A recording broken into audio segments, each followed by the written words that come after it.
Well,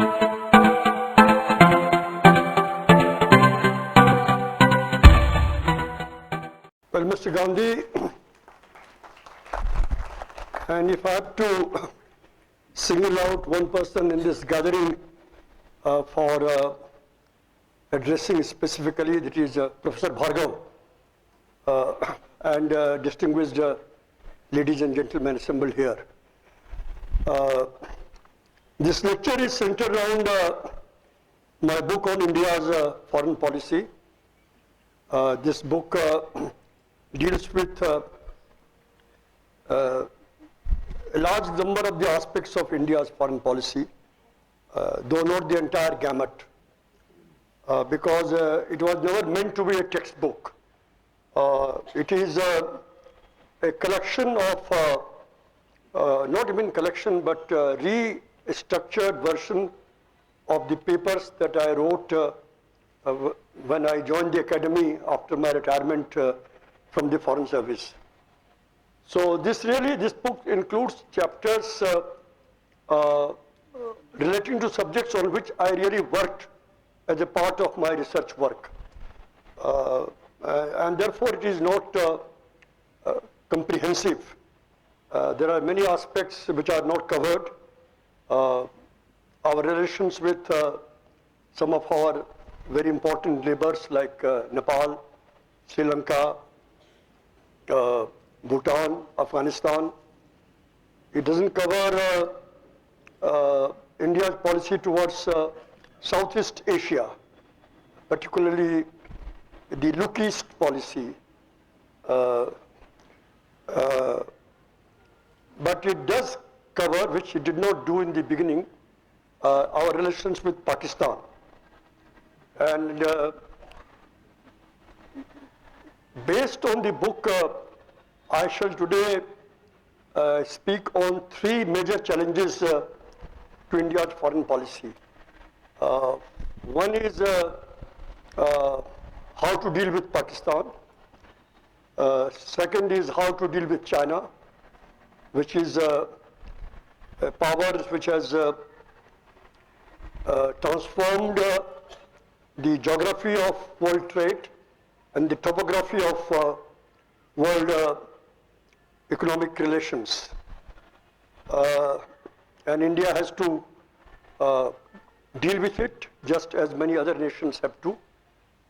And thirdly, the changes in the rules of the game in the world trade and economic relations that are being forced by the emergence of a new generation of economic groupings. And I have it particularly in mind the TPP, Trans-Pacific Partnership, which some of you might have heard.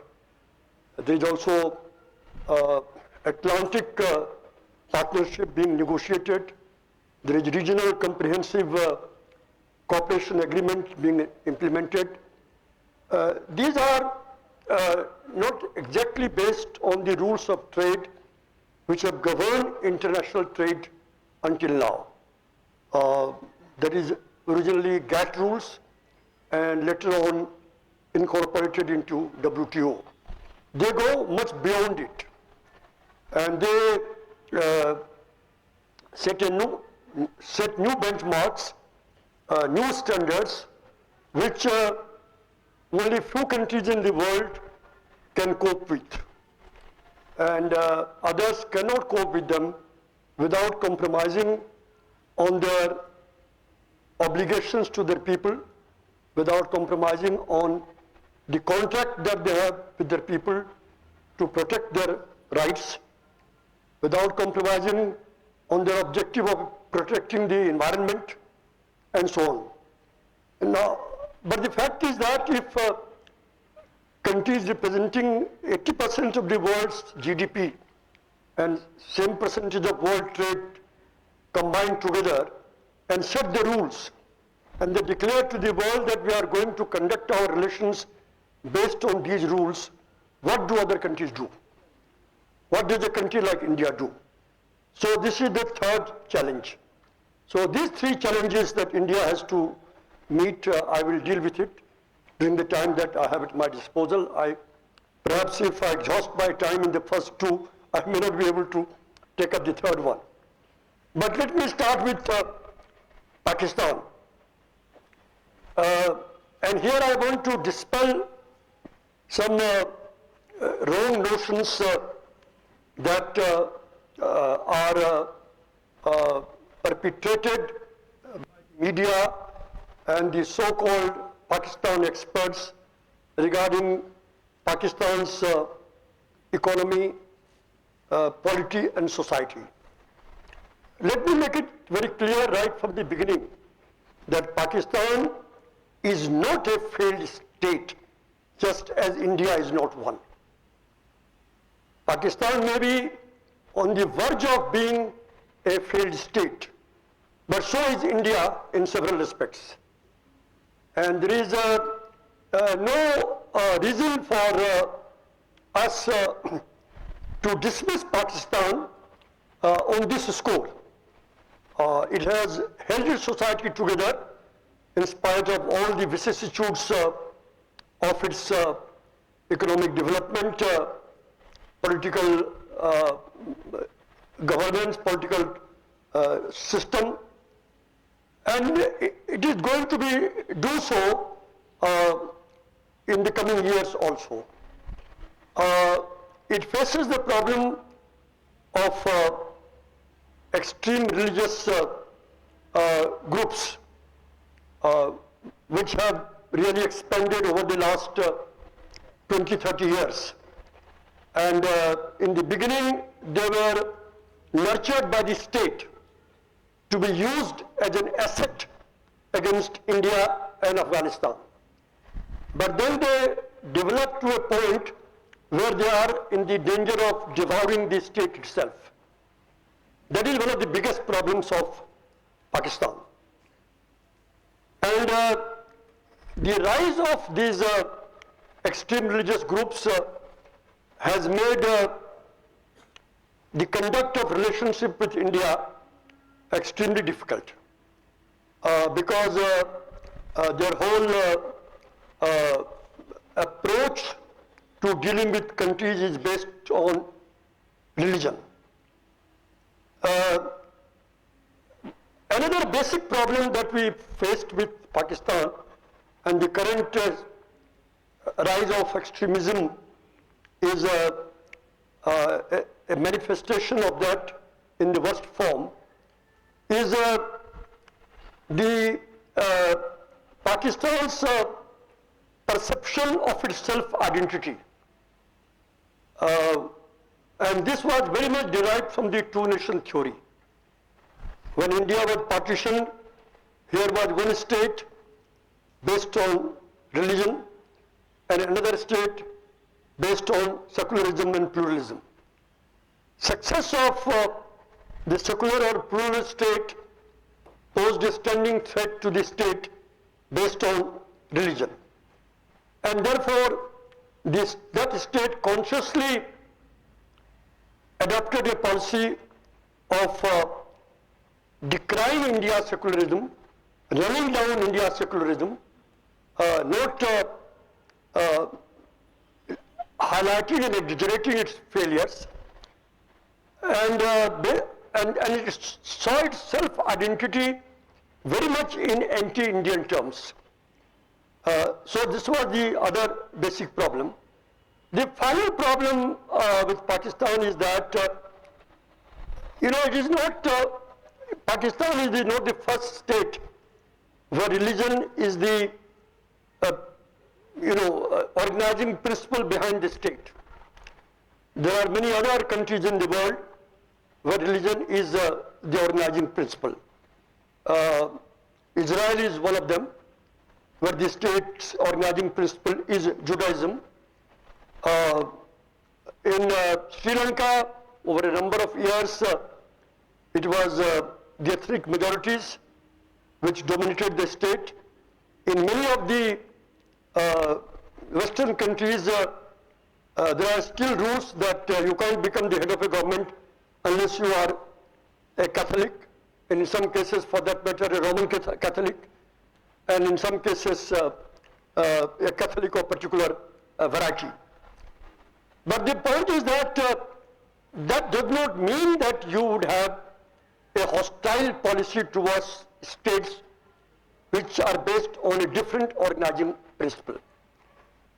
Because these states were not born on the basis of this two-nation theory, according to which India and Pakistan are born.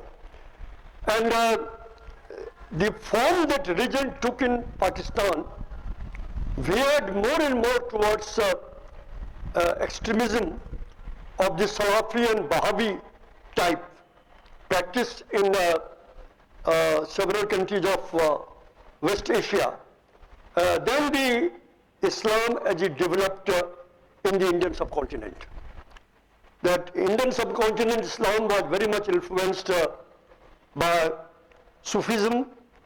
In bulk of India, particularly in the eastern India, it was spread and propagated by the Peers who sang the praise of pure human love, above everything else. And Pakistan consciously denied this version of Islam. And throughout the 80s, particularly patronized by Zia-ul Haq, from 1978 till the beginning of 1991, when he died in an accident, the extremist version of Islam was assiduously practiced in Pakistan, and gradually took grip of large sections of the society in the country. I think today, Taliban, Pakistani Talibans are no longer a fringe element of society. And the dream that many Pakistanis had, those who came from the same background as we come from, of having a state based on modern values and modernized version of Islam, has faded over the last few years. And it is becoming more and more remote so far as the prospects for the future are concerned. Today the army, of course, there is a umbilical link between extremist religious groups and the armed forces. Their intelligence agency works in close collaboration with them, and I will just refer to two recent conversations. Even the United States has now openly started referring to it. Hillary Clinton, at that time the Secretary of State of the United States, told her counterpart in a meeting that you cannot really remain safe if you nurture serpents in your backyard. And Obama told Kayani about a year and a half ago that I can't understand your concern for security, which is based on the support of murderous groups. So, this is the extent of the connivance between the two. In the political parties which can lead a movement for a change, the extreme religion has got embedded in them, in most of them. They rely on these forces for vote. They provide their leaders bodyguards when they move around to do their politics. Some of them are created by these groups, like Imran Khan's Insaf party is entirely created by the extremist religious forces, backed by the army. I observed an election in Pakistan And on the counting day, I was in a constituency near Attock, which is very close to the earlier bridge, which was across the Indus River, and the biggest garrison which the Mughals had built at that time. And I found that the counting officer had bags to put the votes cast for PPP or Nawaz Sharif Muslim League, but he had no bag for the votes cast for Jamaat Islam. And I asked him, why are you doing that? And he said, because sir, I can have their votes in my pocket. And the reason was that these elements are internalized in the political parties. And by name, they are unlikely to get votes because there is no need. They are already embedded in most of the political parties. And lastly, I would say that what about the civil society? What chances is there for the civil society in Pakistan to bring about a change in the self-identity and change in the organizing principle of the state? My own judgment is very little, because the space that the civil society groups had was very narrow right from the beginning, because the entire space was occupied by the army. A little of it was left to the political parties.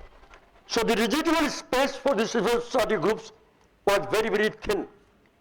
But still, till 10 years ago, we used to hear about Asma Jahangir, the president of the National Human Rights Commission, not of the kind of India, but it was a voluntary group, speaking, giving publicity in the newspaper. I.A. Rahman, who was the Secretary General of that commission, coming into the picture, but you don't hear their voices anymore. Not that they have been imprisoned, but on their own volition, they are virtually withdrawn, leaving the ground to the Pakistani Talibans. The extent of the dependence of the political parties on the Talibans is demonstrated by the fact that after the election, whereas the army wanted to carry out operations against them in the selected areas of northwest frontier provinces and Balochistan, Mr. Nawaz Sharif did not want to do that. And he wanted to have negotiations with them. And this deadlock was going on between the army and Nawaz Sharif. And in the meantime, Peshawar happened, where they attacked the military public school and killed more than 100 children. And then Nawaz Sharif yielded to the army's position, and they started what is known as Zarb-e-Azb, that is a campaign to annihilate them. But that also is selective. That is on a larger scale than undertaken in recent years. But it does not touch the two assets that they deliberately created to be used against India and Afghanistan. They are intact. So this is the position in Kashmir, in Pakistan. Now in this context, how do you deal with them? The one approach may be that since it is very unlikely that there would be an improvement in our relations with Pakistan, let's ignore that state. There is no need of engaging with them. That let's concentrate on our other neighboring countries, and let's try to demonstrate concrete results through that. My view is that that's a wrong policy and entirely wrong strategy, because whatever the nature of the Pakistan society, whatever the prospect of our improving our relations with them, they are there, and they are our neighbor, and whatever happens there is bound to have repercussions for us in security terms, in economic terms, in the way we hold our pluralistic society together in our country. What happens to secularism in our own country depends a great deal on what happens in Pakistan. And therefore, it is extremely important in the longer term perspective to remain engaged in Pakistan. The second thing is that, if you don't have dialogue just between individuals, between two members of a family, there is a speculation as to what the other party is up to.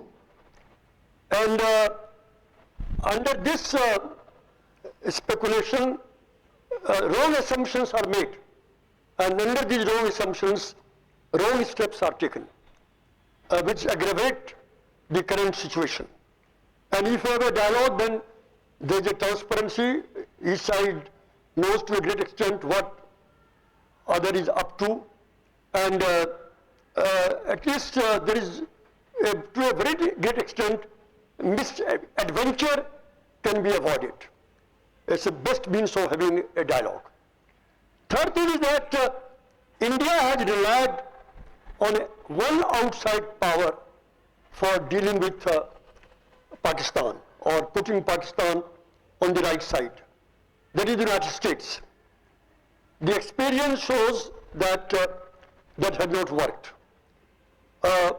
Partly because United States has its own interest in Pakistan. United States perception of interest does not include how it helps India in dealing with Pakistan.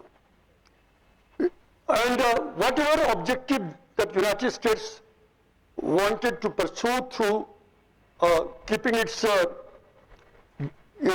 dialogue open with Pakistan, if you look at it historically, it has more or less done so. During the height of the Cold War, Pakistan provided bases to the United States to carry out air surveillance against the United States.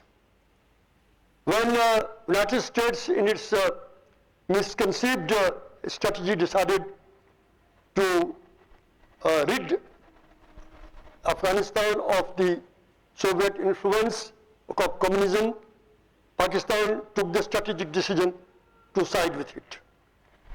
When Mr. Bush declared a war against terrorism after the attack on the Twin Towers and the Pentagon, Pakistan joined in that war against terrorism.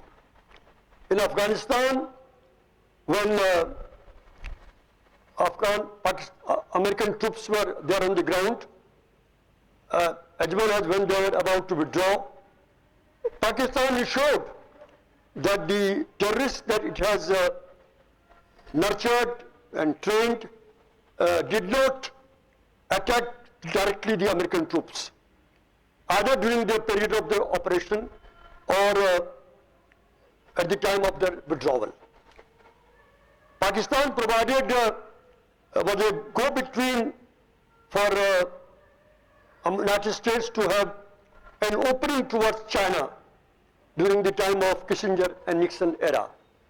So from your own perception of foreign policy interest, what more you want? And in lieu of that, United States went on giving aid to Pakistan on a massive scale, which went a long way towards helping Pakistan in maintaining its military parity with India. Now, beyond that, today United States is one of the most unpopular states in Pakistan. Every public opinion that has been done in India and Pakistan shows that whereas 80 to 90% of the Pakistanis are against United States, 60 to 70% of the Indians are for the United States. And therefore the chances of United States helping us in improving our relations with Pakistan or solving some of our Pakistan have become slimmer and slimmer. So what is the other way out except dialogue? So this is another reason. The third thing is that, if you have a dialogue, then any mature nation does not announce from the housetop that if you do this thing to us next time, we will not talk to you. The Europeans don't do that. Americans have not done it even with the Soviet Union and Russia. They have kept the dialogue.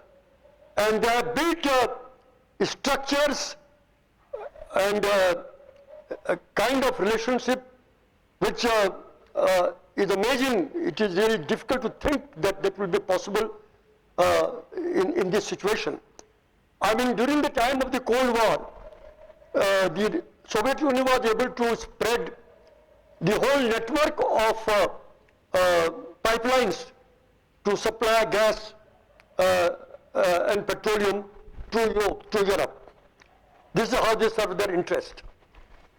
When it came to solving problems, let us say Syria, the United States are about to attack Syria. And the Soviet Union came in and they together decided that if Syria decided to eliminate the whole class, or the whole stockpile of its chemical weapons, US will refrain from attacking. And this is how they did business, by keeping the dialogue open. But in our country, anything happens between the two countries, the first casualty is that we stop talking to each other. And I think that this is a sign of diplomatic immaturity, which our successive governments have suffered from. And there has been a genuine chance of our bilateral disputes of Pakistan being solved through bilateral dialogue. I am witness to the fact that Siachen was at the point of being resolved at one stage, and that too during the time of Ziaul Haq, who really was single most important influence for making Pakistan veer towards extreme religious direction. We were about to solve the Tulbul problem in Kashmir. We were about to solve the Sar Creek problem. And at each stage something happened, and we did not take the final stage. And today our military leaders are saying that no, we cannot withdraw from Siachen. Our defense minister announces that we can't do it because we can't trust the Pakistanis. How is it that 15, 20 years ago, when I was in the midst of the affairs, we had very nearly reached an agreement with Pakistan of both the sides withdrawing from Siachen on two conditions. One is that the respective positions that they occupied were delineated on a map and both sides signed it. And second condition was that there will be a continuous air surveillance maintained by India in order to see if there is any chance of Pakistan trying to come back. Now if on the basis of these parameters they could be solved at that time, what is the change that has taken place which has made it impossible to be solved today? So this means that individual issues can be solved through dialogue, and it can be a win-win position for both the parties. And for the two countries not to do that is to pay heavy cost for it. And I don't want to describe to you the cost that we are paying for keeping our armed forces at that height in Siachen. And you can give numerous other examples. The third thing is that I think again during the course of history it has been demonstrated that you can have differences on political issues, you can have differences on particular dispute, but still you can have flourishing relations in the trade field, in the cultural field, and in the, kind of people-to-people relationship field. I gave you the example of what was achieved during the Soviet Union time in Europe. I give you the example of what the US did to expand its trade with China after China joined the WTO. You know that by liberalization of retail trade inside China and allowing foreign companies to engage in retail trade, the United States enhanced its export to China by $900 billion within 4 to 5 years. This is the extent of gain that one can achieve by dealing in the economic field. And same can be said about Pakistan. Today, in recent years, the highest level of India's export to Pakistan is $2.3 billion. And Pakistan's export to India is about $400 to $500 million. Studies have been done which show that the informal trade to India, which comes from Dubai, Singapore, from India to Pakistan, is $4.5 billion. And Pakistan's trade to India is $700 billion. And then there is yet another study which is called trade potentiality theory. And you take certain factors into account in judging trade potentiality, and that says that if these potentialities are realized, then India's export to Pakistan in 2010 would have been $24.5 billion and not $2.3 billion. And Pakistan's export to India would have been close to $1 billion. And this does not take into account, it is a static factor. Simply 2-3 things to do. Pakistan should remove the, extend MFN treatment to India. They accord to each other the free trade treatment under SAFTA, and India removes the non-tariff barrier against Pakistan. If we do just 3 things, and you open some of the transport routes for trade which used to function till 1965, the first war between India and Pakistan for trade, if you do just these things, the trade will be $24.5 billion would happen in 2010. But if you take into account the dynamic factors about movement of capital from India to seek efficiency, to seek maximum return to Pakistan, restructuring of those sectors to allow Indian capital to operate, and vice versa. This will be one example of the dynamic factor operating in the trade between 2 countries. There are a number of other factors. The trade would be close to $40 to $50 billion. And then there is no end to how much more trade can take place with these dynamic factors. Now, not that Pakistan is totally unaware of this thing.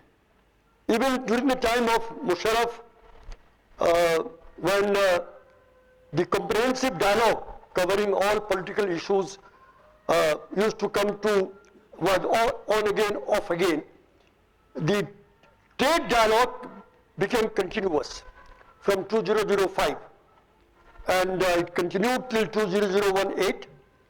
Then the Mumbai took place. It got interrupted to 2011.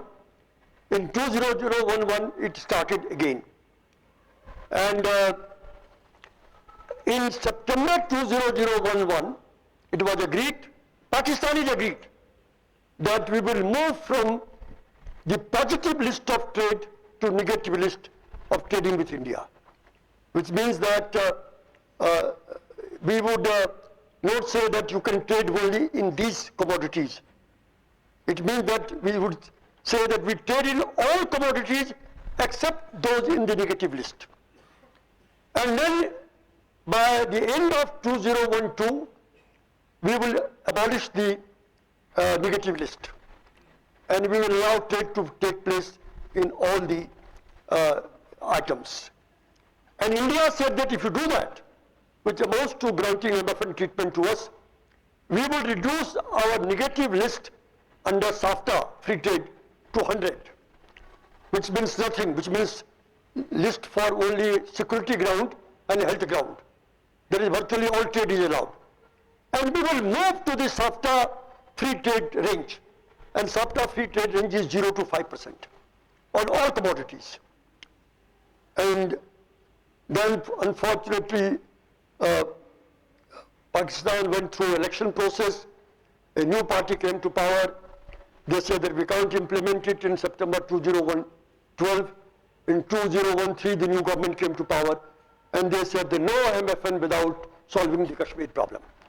They went back to it again.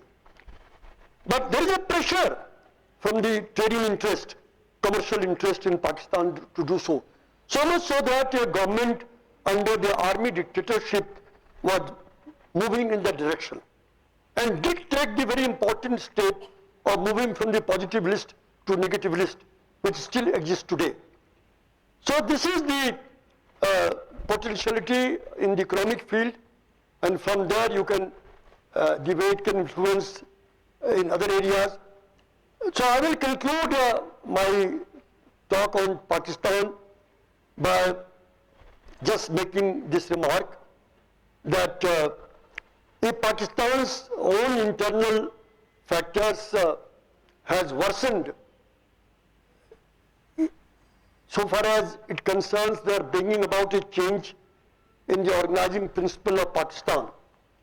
There is a state being based on extreme form of religion to a state being based on modern Islam and the modern values of democracy. India has very little chance of influencing that. But if at all India has a chance to influence the course of event in Pakistan in that positive direction, it can do it only by three means. One is that maintaining the dynamism of its economy, so that Pakistan perceives that its interest gets served. You know that very old Pakistani economists with whom I've been working, and one of my the last book was on South Asian cooperation, which I had edited with Akmal Hussain, and it was published by Oxford University Press. He said that the only way of Pakistan to move away from a narrow base of its industrialization and narrow base of its export is to normalize economic relations with India. They genuinely perceive that Pakistan can get out of the current rut of economic stagnation by dealing with India. So this is an opinion that prevails there, but that prevails there because the dynamism that our economy show and the advantage that the Pakistanis saw in harnessing that dynamism. Secondly, that in all circumstances, we should remain militarily prepared to meet a possible threat from Pakistan. And lastly, we should preserve our own national ethos, and that is of secularism, of pluralism, of equal rights and equal opportunity for people coming from all sections, all religion, and all ethnic group. Only then we can influence the society in Pakistan or elsewhere in the world. So this is my presentation on the Pakistan. Now I don't know if I've already taken the 40 minutes that was given, but I will devote a few minutes to China, which is Okay. Now coming to China, which is the second major challenge of India's foreign policy. Let me start by saying that the days of India competing with China are long past. China has surpassed us in practically all parameters of state power, economic power, military power, balance of payment. I will give you just one example. Foreign exchange reserve at the end of 2014, China's foreign exchange reserve was $3.9 trillion as against India's $325 billion. This is the gap, and this is a typical gap. It will apply to, GDP. It will apply to production of 20 leading commodities in the world. If the gap is 1 to 20, 1 to 40, 1 to 60, and not 1 to 1.5 and 1 to 2, as it used to be in the early period. There were three phases. In the immediate post-World War period, we were ahead of China in a number of parameters of economic strength, influence in the world, even in the military field. Then there was a period of catching up. And we were still thinking that we are competing and we will be able to compete. The two models were being advanced in the world, developing within the framework of liberal democracy was the case of India, and developing within the framework of authoritarian and totalitarian regime that of China. And it was a race between the two. But that race was all but lost towards the end of the 1980s. China introduced reforms in 1976 on a sizable scale, and that reform was in agriculture. And as a result of that, agriculture productivity increased manifold. And the same land started producing 3-4 times more than before. There was a migration of workers from the rural areas to urban areas. They were knocking at the gates of Beijing in hundreds of thousands, and the Beijing municipal authority had passed a law not to allow them to come in. There was the period. Then they tried to absorb them in the TVEs, that township and village industries, which they set up in thousands without caring for efficiency, cost, just to employ people, just to produce and enhance wealth.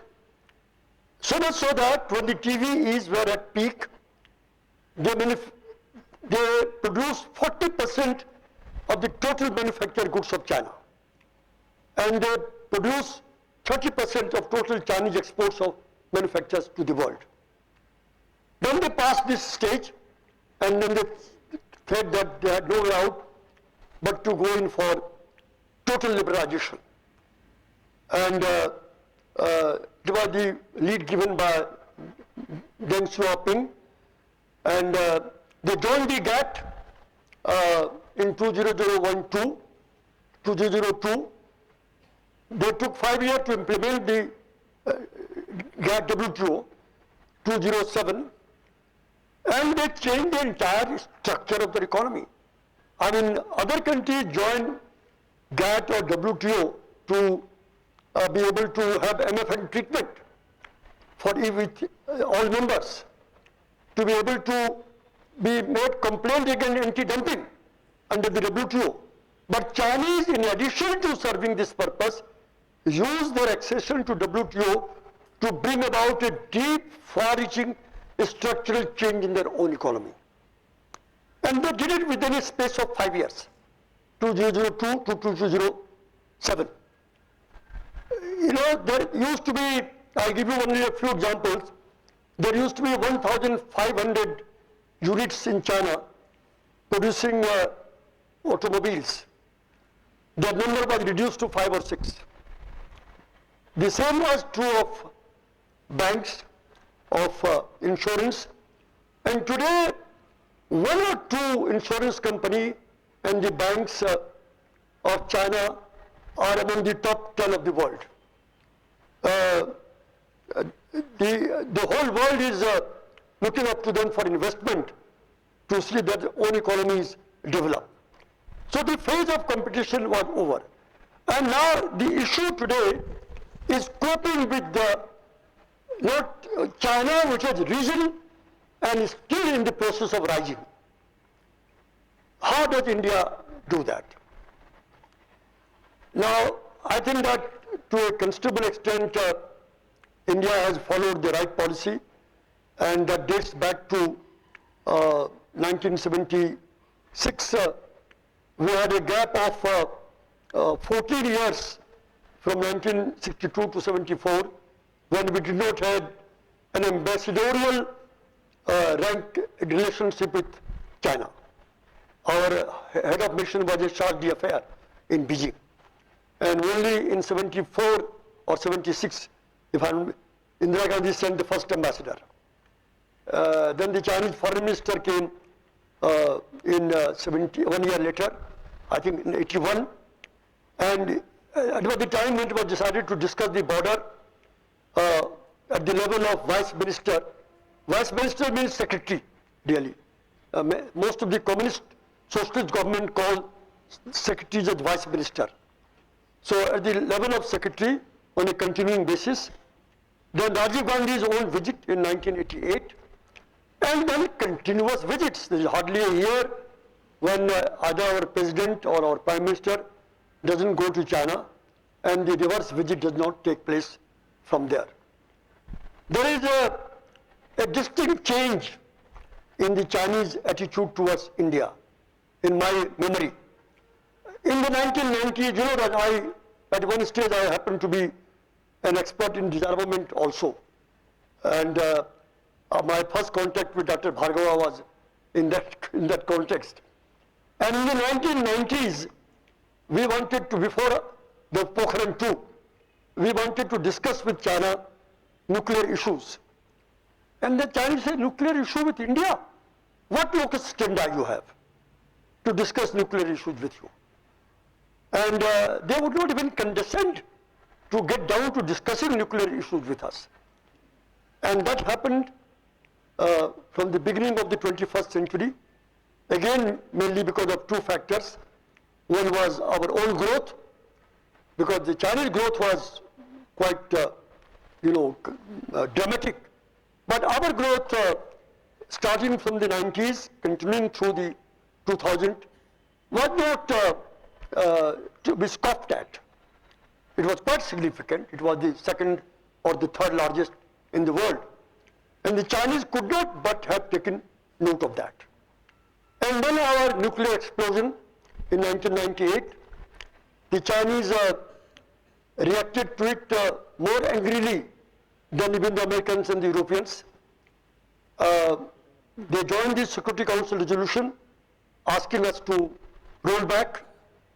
They agreed with the Americans to supervise on behalf of the Americans how the Indians and the Chinese behaved on the nuclear issue after a visit of Clinton there.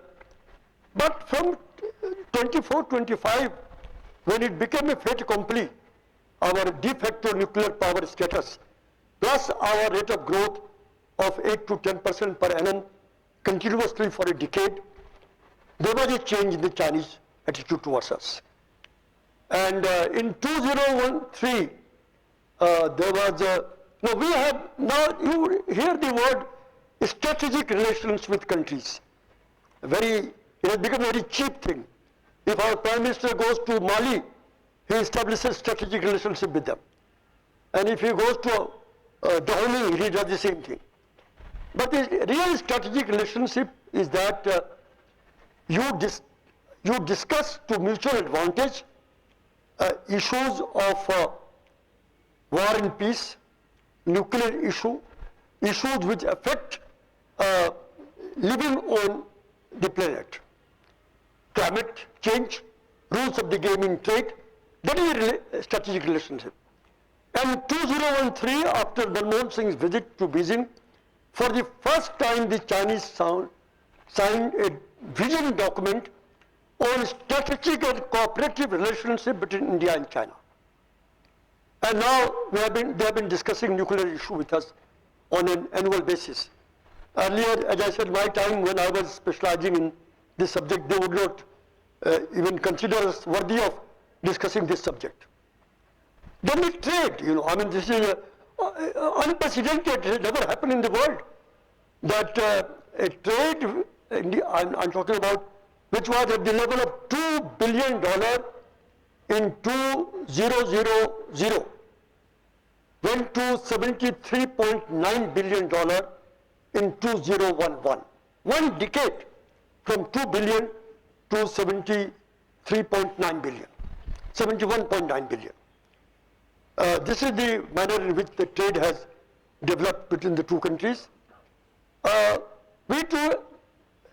newspapers are very adept in exaggerating the differences between the two countries. Because the stories they get from the Western press, from the Reuters and AFP, and they simply repeat that. But you do not know the extent of cooperation that we have with the Chinese in the Doha round, in the climate change issue. In the Doha round, we and the Chinese together have turned the agenda for trade negotiation upside down. In the Uruguay round, they were the Western countries which set the agenda.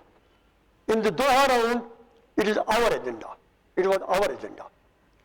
And the Chinese had played a very important role, along with India and Brazil, in bringing about this change.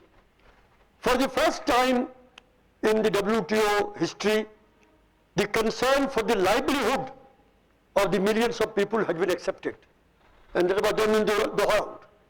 For the first time, that for minor agricultural products, which are still very important for sections of population, particularly for their cultural identity, can be preserved by a negotiating country by what is called safeguard measures. It has been agreed in the Doha round. And we have brought it about working together with China, Brazil, and there has been of help to all the developing countries of the world. In the Paris negotiation, purists would not be very happy, and among many other, sins that I have, one of them is also that I am also a purist, and I wish that from Paris, what would have emerged a cast iron legal obligation by all nations to reduce emission starting from a particular peak year. And Chinese opposed it in the beginning, went along with India. India doesn't agree with that. When Obama visited Beijing in November 2014, the Chinese announced that this is their peak year. And from that year onwards, they will reduce. And we thought that there is a parting of way between us and China now. And we will be in great embarrassment in Paris. But no, for a variety of reasons, this did not happen. And it was agreed that no country will be obliged to declare the peak year. No country will be obliged to reduce by a particular percentage.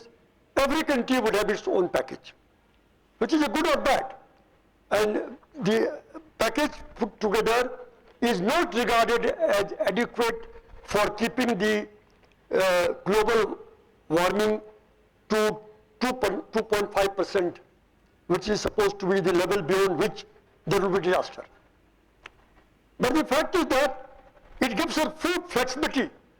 And the Chinese, what they agreed with Americans, they did not use it to embarrass us in Paris. Very limited view it should take. Now we meet, our leaders meet 3-4 times every year in G20, in BRICS, in IMF, in the World Bank. So this is the extent to which there is a change in our relationship.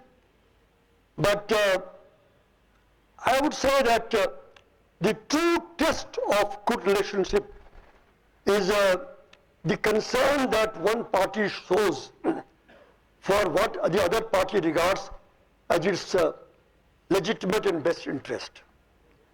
And the Chinese have not shown that concern. And on the border issues, they are in disadvantageous position, and they are sitting pretty at the position that they had occupied, and they are not showing much of an inclination to solve this issue. We are engaged in round and talk since, that foreign minister who came during Indira Gandhi's time till today. There is a long history. One can give a lecture on border issue alone. All the keeping us destabilized in Asia and not allowing us to emerge as a power in South Asia, mainly through the means of arming Pakistan. They are keeping it up. There is no relenting. If at all, they are enhancing their engagement with Pakistan in strengthening their military capacity. Most recent purchase has been of nuclear submarines by Pakistanis from America. They are now fighter aircrafts. There is a joint venture, Chinese variety, to be produced in Pakistan. Tanks they have been producing together for many years near Taxila, and missiles they are producing together. So entire strength has been enhanced by them. And they know the consequences of it, and they know that they are not showing much of a concern for our interest. But now I come to the point of conclusion. I think we have the habit of looking at even those steps by Chinese which are designed to play a role in the new world, commensurate with the power that they have acquired, as a sajish against us, as a conspiracy against us. And I'll give you two examples of this. One is the so-called stream of pearls, the single road and the single sea lane. And other is an offshoot of that, an aid of $46.3 billion to Pakistan to construct a road from Kasgar to Gwadar and to have the by lanes on the way. Now the point is that if the Chinese are developing, incidentally, the amount of aid that China is giving to each South Asian country is many times more than what India is doing. And this is true of even Bangladesh. It is true of Sri Lanka. It is true of Afghanistan, not only Pakistan. And it is only a reflection of their now enhanced economic power. And if the Chinese are developing ports, Gwadar port in Pakistan, and Hambantota, which they ultimately did not do it in Sri Lanka and elsewhere, how do we say that it is a stream of pearls to strangle us? Why can't we take it as the use of their investable resources for develop the infrastructure in the Asian countries? If they are talking of one road, what they are doing is that they are restoring the road of which all of us used to take pride. And if that road is restored, it is going to help Afghanistan, India, Bangladesh almost as much as Pakistan and China. It is not only the Kashgar and Gwadar corridor. They are now what they call BCIM corridor. That is Burma, China, Myanmar, Bangladesh, China, Myanmar corridor. They want to build a road there also. And I think it is a great foresight of the Chinese that a nation, after centuries of wait and decades of hard labor, has acquired investable resources and wealth which is unprecedented in modern history. And they have taken a conscious decision to invest it in developing the infrastructure without which no trade can take place, without which human transactions will remain limited. I see this is a matter of rejoicing and not a matter of getting frightened, which I find usually the reaction in India. And of course, these assets they can use either way. This is a different thing. So all that you can do is that you build similar assets of your own to the extent that is possible. And we are in competition with China in South Asia, in other developing countries like Africa for access to their raw material, for access to their market. But as both the Chinese and Indian leaders say, there is enough space for both of us in all these countries. And second thing is that each of us has its own advantage. The Chinese biggest advantage is the wealth that they have accumulated. But our advantage is that so far as you've been using what Joseph Nye, a very famous expert in security matter, has called it the soft power. So far as using the soft power is concerned, we are in a better position than the Chinese. Simply if we knew how to use this soft power. Problem with our policy is that we have now resources to dispose of by which we can do some very significant things in the world, but we do not carefully plan. We react in a whimsical fashion. Today we announce $1 billion for some country. Tomorrow we have problem with that country and we try to forget about that. And seldom we are able to deliver what we promise. By the time projects are identified to be taken up with India's 2 billion aid to Bangladesh, the Chinese build 6 roads and 2 dams. And they deliver it. And we have not even projectized the aid that we have announced. So these are the problems which we face, and we should have a multi-pronged policy towards dealing with China, and I will just list it out, 5, 6 of them, and stop it that. Firstly, that we should remain engaged with them in a variety of levels on which platform for engagement has been established. And one of them is a strategic economic talk.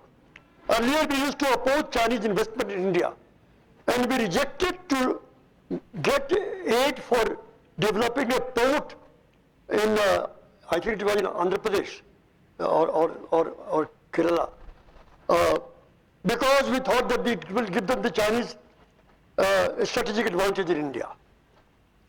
China suggested a Kunming initiative, that you link the Kunming province of China with northeastern part of India. Earlier trade used to go to Kunming from Calcutta, most of it. And if you would have agreed to the Kunming initiative, Calcutta port would have been transformed.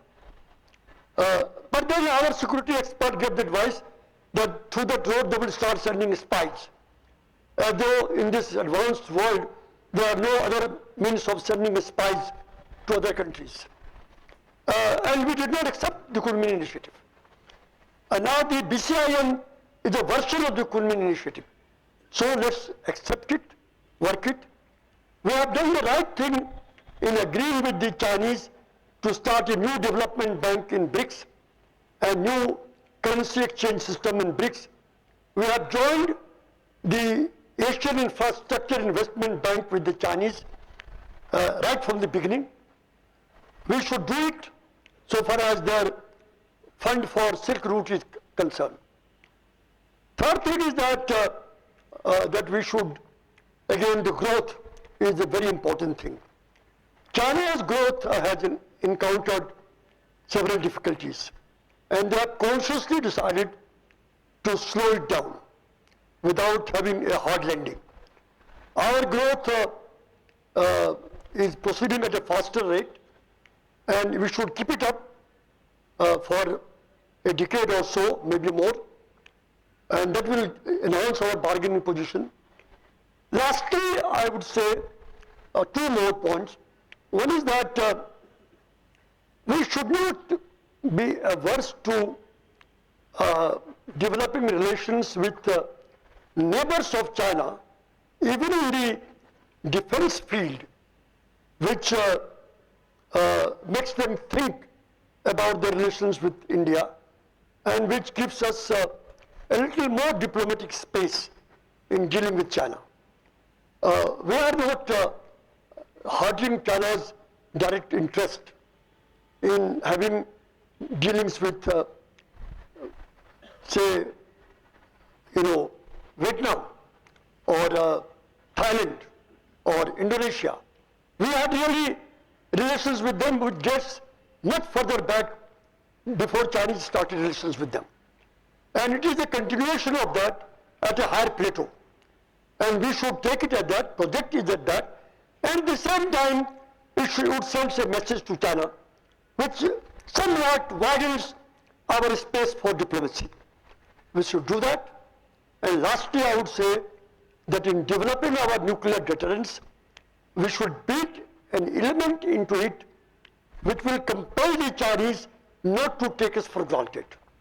I am not in favor of engaging with the Chinese in an arms race, because it doesn't serve our interest at all.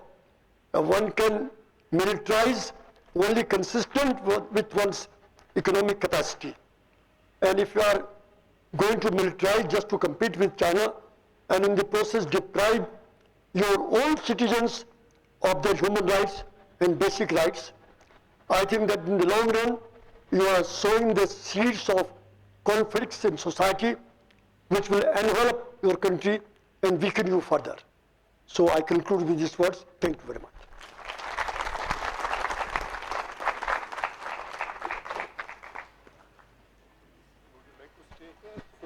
Question answers? Yes, I can, but I would just like to sit down for a while. Please do. Zach. Zach.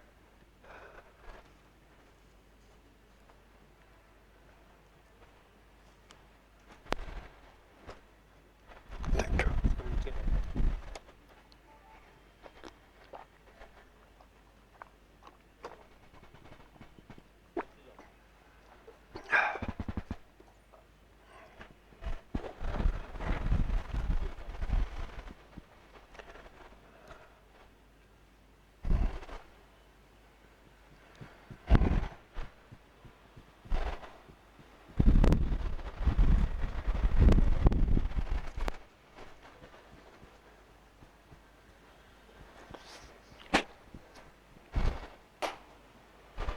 Yes, I will.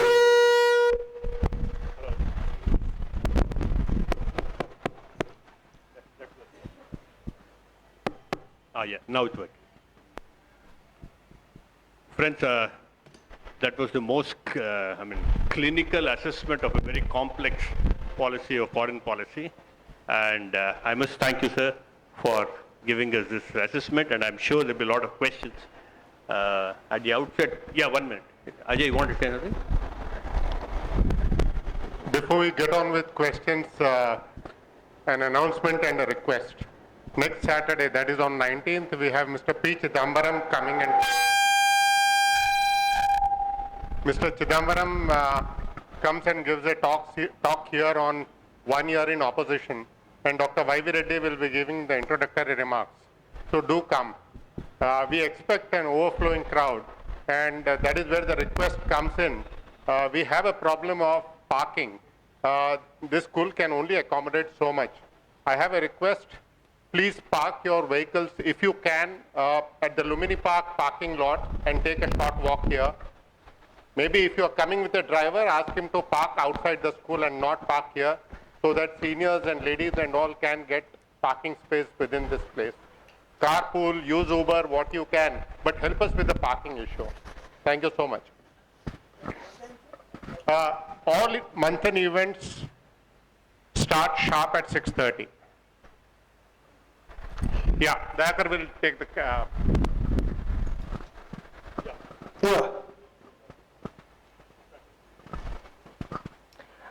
Sorry. You've given an extensive exposition on what's happened so far. It seemed like a current affairs sum up.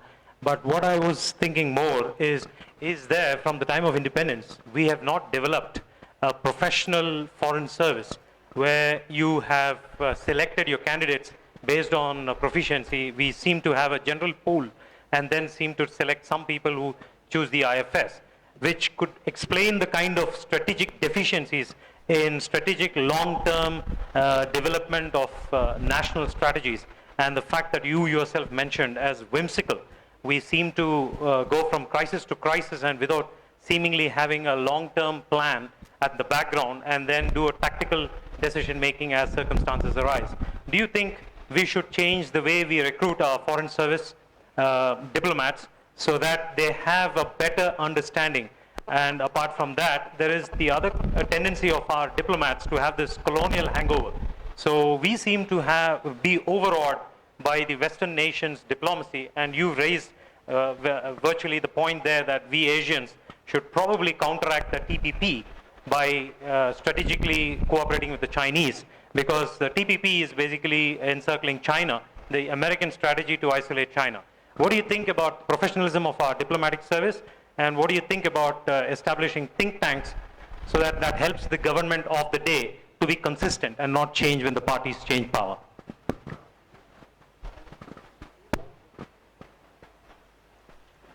I have a question to one. Okay. This is a very pertinent question facing Indian diplomacy today. And there cannot be a one-sided approach to it. Bringing in outsiders who has capabilities developed in particular areas. There is a project delivery, which is now a key factor in diplomacy, and which makes a lot of difference between what the Chinese have been able to do and we are not doing. And if our projects are delivered, say by CPWD, if something has to be built there, or the civil engineers in the government, and the Chinese have a highly professional cadre and group to do that. There is every reason to see how more and more of the expertise of the other kind can be brought in. I had suggested in 1984, I had undertaken a review of the India's economic assistance to other countries. And I suggested that India should set up an aid authority, just as many developed countries have done. And that aid authority should have two co-chairpersons, one from the private sector and one perhaps the foreign secretary in ex-official capacity. But there was no taker for that. And it is very true that the expertise now that lies outside the government, and much more of it lies outside the government today than it used to be 15, 20 years ago, must be harnessed to ensure delivery.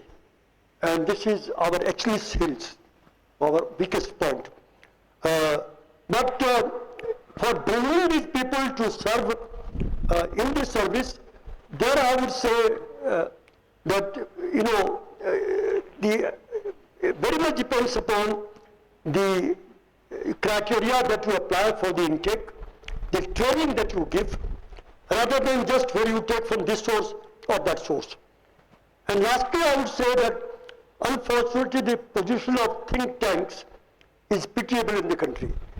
Most of the think tanks are established to pursue party lines. And I work with about half a dozen of them in Delhi, and hop from think tank to think tank. And they have been established by political parties to pursue their own, propagate what they can do and what they can deliver. A truly objective think tank which thinks in a longer term perspective for the nation as a whole is still a rare institution in the country. Yes, sir. So this is my purely a personal opinion. the people of Pakistan and people of India are not against. Every year we meet 3 to 4 times in Rotary and other areas. I used to find that Pakistanis are good with Indians, Indians are good with Pakistan. But as long as poverty is there in Pakistan, if some problem comes in Pakistan, they will open a fight, they will open some against India to solve their problems. Now that's one of the factors I feel that. Otherwise, we can have a good tie-up. Number 2, about China. As long as economic influence is there, shortly China will prefer India as best friend because India got the largest consumer population. Now China is exporting quality products to India and most substandard products to USA, substandard products to India. If they improve the quality of the products, China has to depend upon India for its marketability. Every day, many people are going to China. I feel that there is no problem. The last statement is, Manmohan Singh is trying to become a big brother in future for some of the small countries. You want to react to that?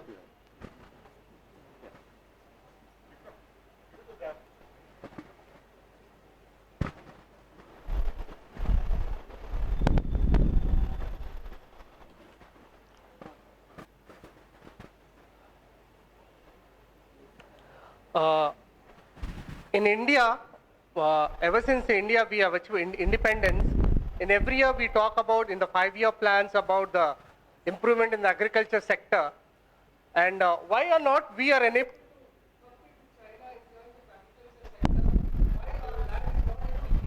the produce as Chinese agriculture is doing?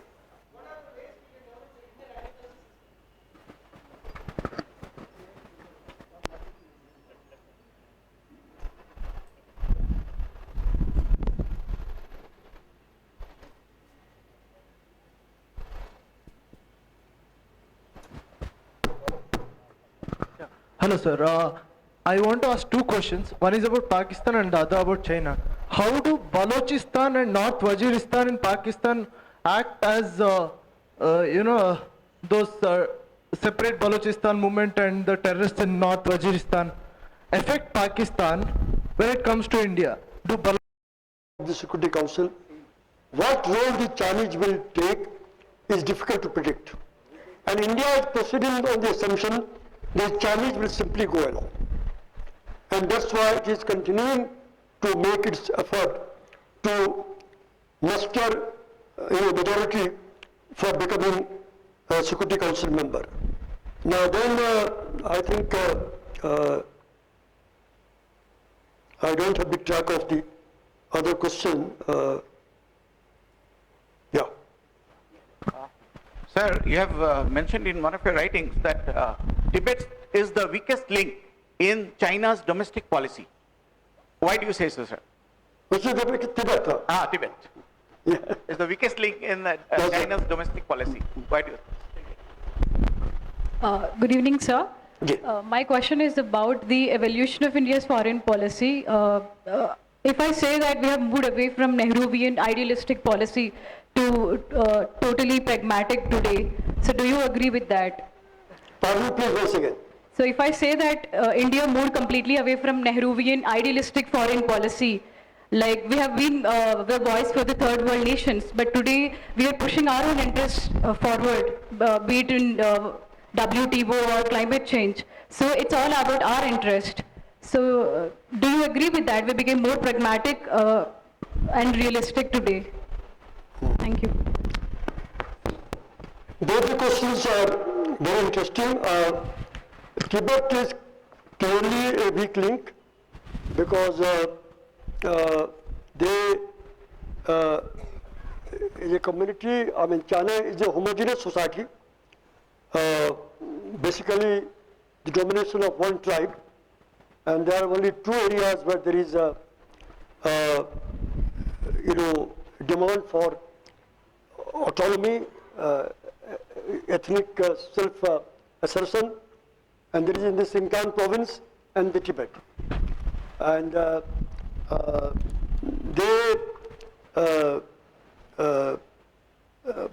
instead of China having made efforts for decades to homogenize them, They remain independent. Their desire for having autonomy has not disappeared.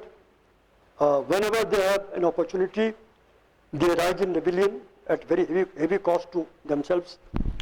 They have a very distinct religion, culture, which is different from the dominant community of China.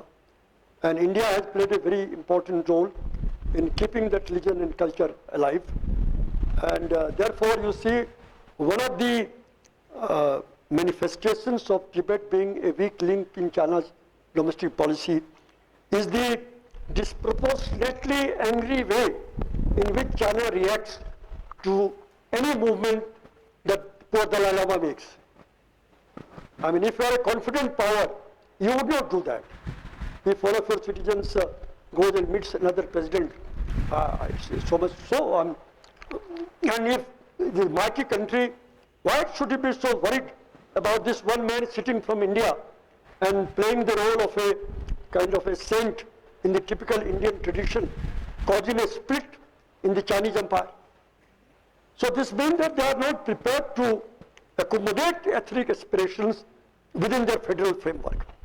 And they want to have, to that extent, it is not the kind of pluralistic society that it has been through ages. And so this is the reason. And regarding the other thing, no, I don't agree with you that this policy is now becoming pragmatic and it was idealistic. It is a very, very oversimplified decision. If you read the first chapter of my book, you will find that it says that India's foreign policy, any foreign policy, has to be based on national interest. But main thing is that how do you perceive your national interest? If you perceive your national interest in an enlightened fashion, then the interest of the world as a whole is a part of your national interest.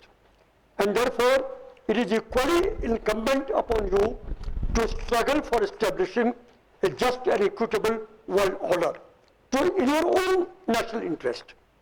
I don't think that what the present government or any government recently has done is more pragmatic than others. Actually, what view that we have taken on trips, etc., on agriculture, it is not the view of this government. As a matter of fact, there is a very strong feeling that the old standing policy is really in the danger of being eroded and jettisoned. Thank you. Thank you everybody. First one announcement, Mr. Dubey's book is there available for sale and all of you on the way back can pick it up. And secondly, thank you sir for your great evening. You were saying something. India's foreign policy coping with the changing times. Yeah, India. That's the name of the book, and I suggest all of you pick it up because I'm sure that you've got a flavor of the clarity of thought which is there in the book, and I'm sure that all of us will go back changing some of our opinions, which is what Manthan is expected to achieve every evening. Sujata, can I request you to give a memento to Mr. Dubey?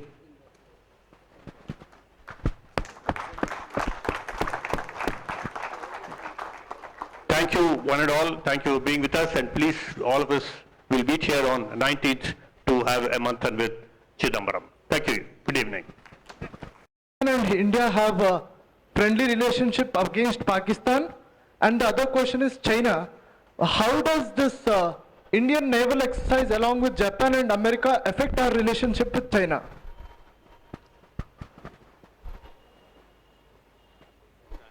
I can do it. The first question is that,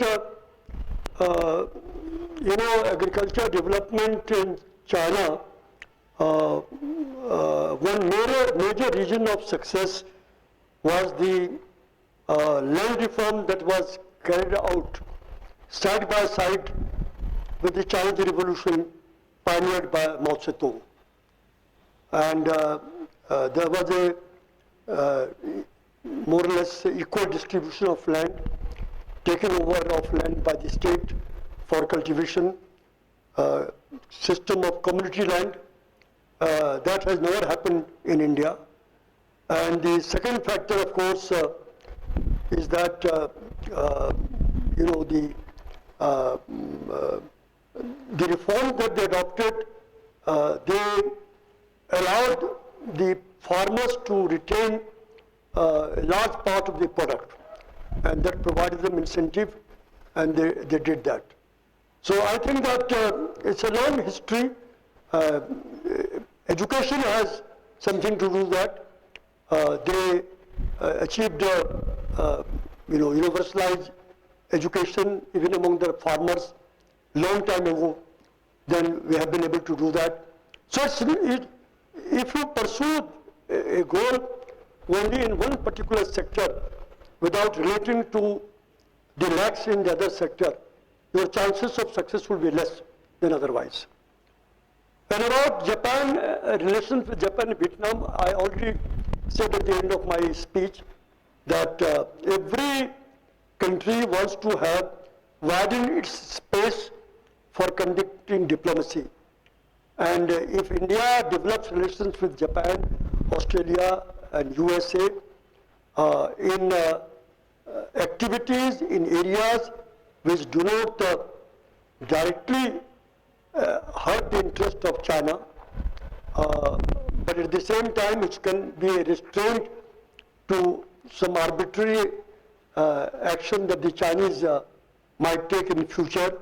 I don't think that China would really hold it against us. Publicly they may say that, but they realize that every country does that, and they themselves would do it if they are in a position to do so. So there was an article on secularism in Pakistan. Initially, the modern Islam, which was propagated by Muhammad Ali Jinnah, and subsequently Bhutto was also credited with trying to be a bit secular. But that led to the freedom given to the fundamentalists who gradually, as you said, during Zia's time, they captured the political power almost totally in Pakistan. Do you think the secularism in India could also spawn such kind of a fundamentalism, and do you think that could affect the polity and also the relations with the neighbors?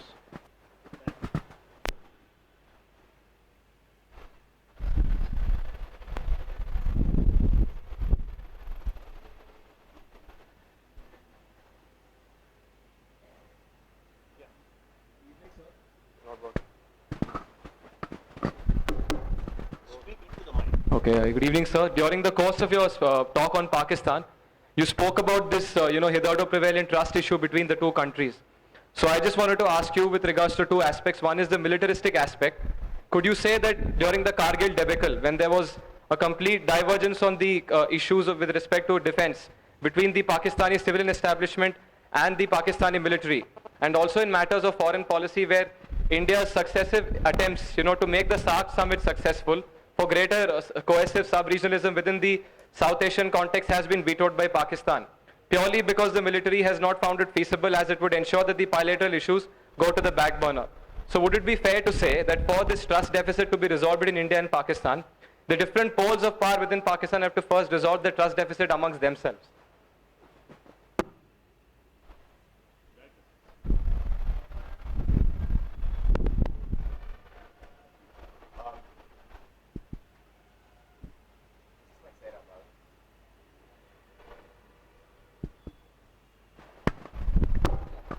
All right. Hello. Thank you. Good evening, sir. At the beginning of your talk, you mentioned a subdivision regarding how the future of India in world politics, with regards to 70%.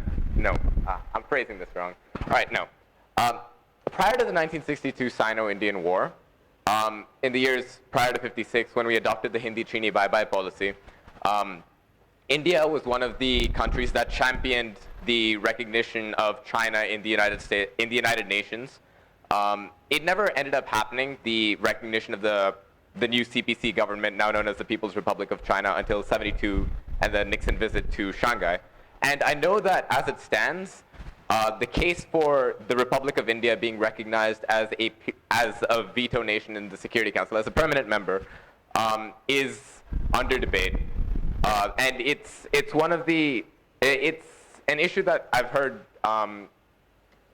that I've read articles of people mentioning as a potential future for Indian foreign policy, recognizing us as a permanent member of the Security Council with a vote that counts as veto. So do you see a future for us in that regard? Considering that we've championed China's cause in the past, do you see a future for us as becoming another permanent member of the Security Council, perhaps a P6 nation?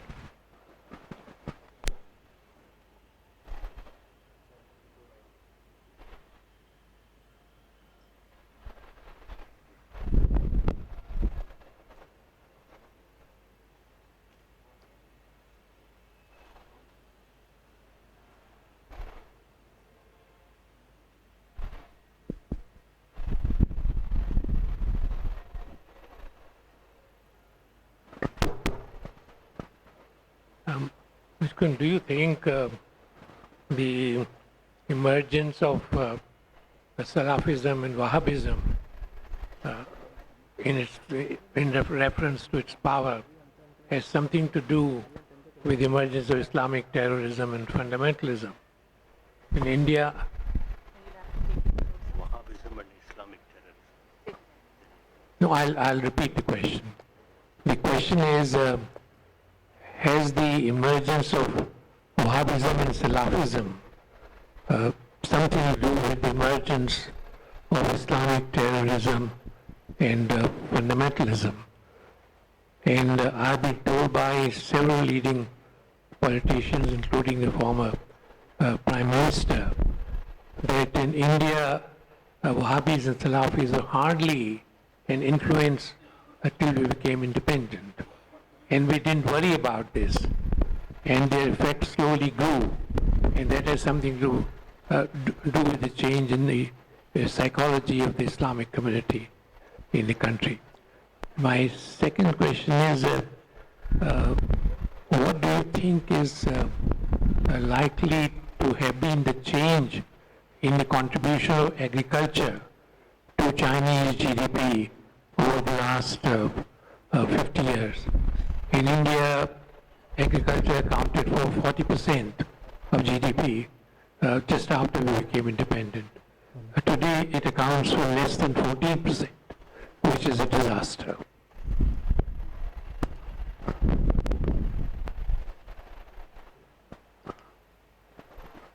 Good answer. Yeah. Well,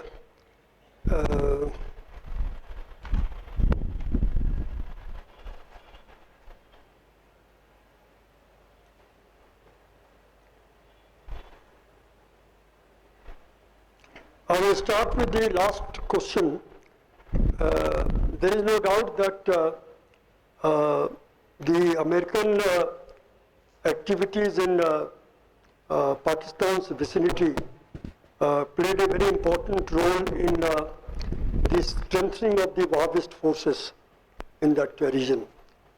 They were there in almost all the West Asian countries. And the country which was the patron of this cult was Saudi Arabia, and it happens to be so even now. But then when the Americans waged that war against communism in Afghanistan, and they provided assistance to Pakistan to get various elements together to fight it, they were in the periphery, because in each of the West Asian countries, they have been kept under control by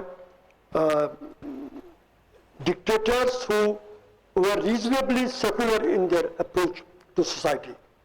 I would say Nasser in Egypt and Saddam Hussein in Iraq and Ali in Tunisia.